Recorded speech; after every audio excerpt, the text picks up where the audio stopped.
Bismillahirrahmanirrahim.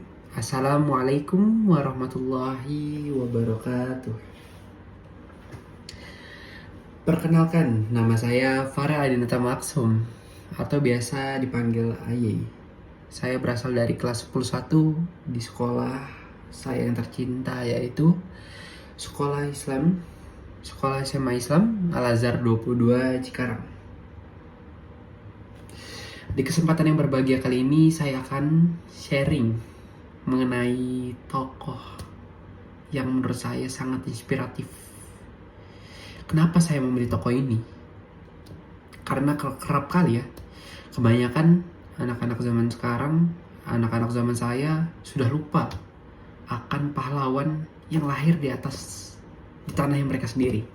Kebetulan di Kabupaten Bekasi ya. Kebetulan ya suku dari Kabupaten Bekasi ini masih suku Betawi.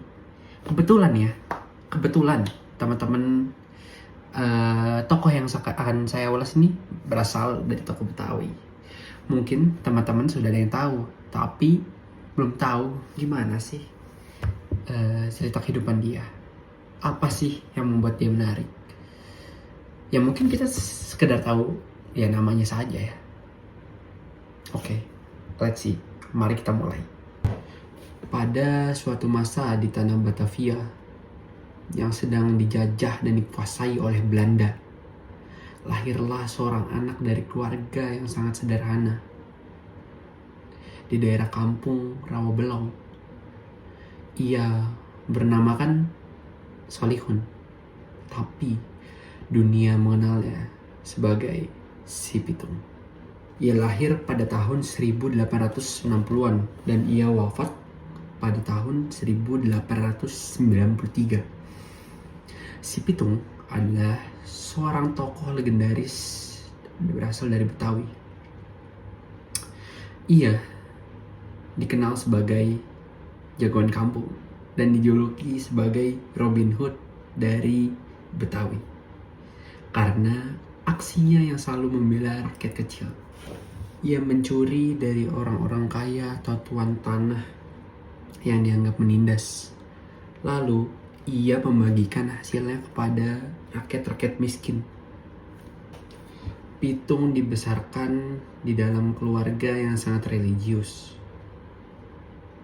Ia juga menempuh pendidikan di pesantren. Dan ia juga gemar mempelajari ilmu-ilmu silat.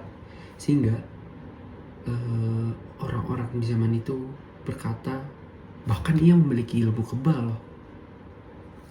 Ia tak bisa dilukai dengan senjata apapun. Peluru memantul dari kulitnya. Pedang pun tak bisa menyentuh dagingnya. Ia tak pernah gentar. Bahkan ketika sedang dikepung oleh Belanda, dalam satu lompatan ia bisa menghilang di antara pepohonan atau masuk ke sungai tanpa jejak. Ilmu kebalnya ia dapat dari doa-doa yang tak pernah putus dari guru silat dan kiai tempat ia menimba ilmu. Ia tidak hanya kuat secara fisik, tapi juga batin dan imannya. Namun, seperti kisah para legenda lainnya, pengkhianatan datang dari orang terdekat. Salah satu teman lamanya yang takut pada ancaman Belanda dan tergiur dengan uang.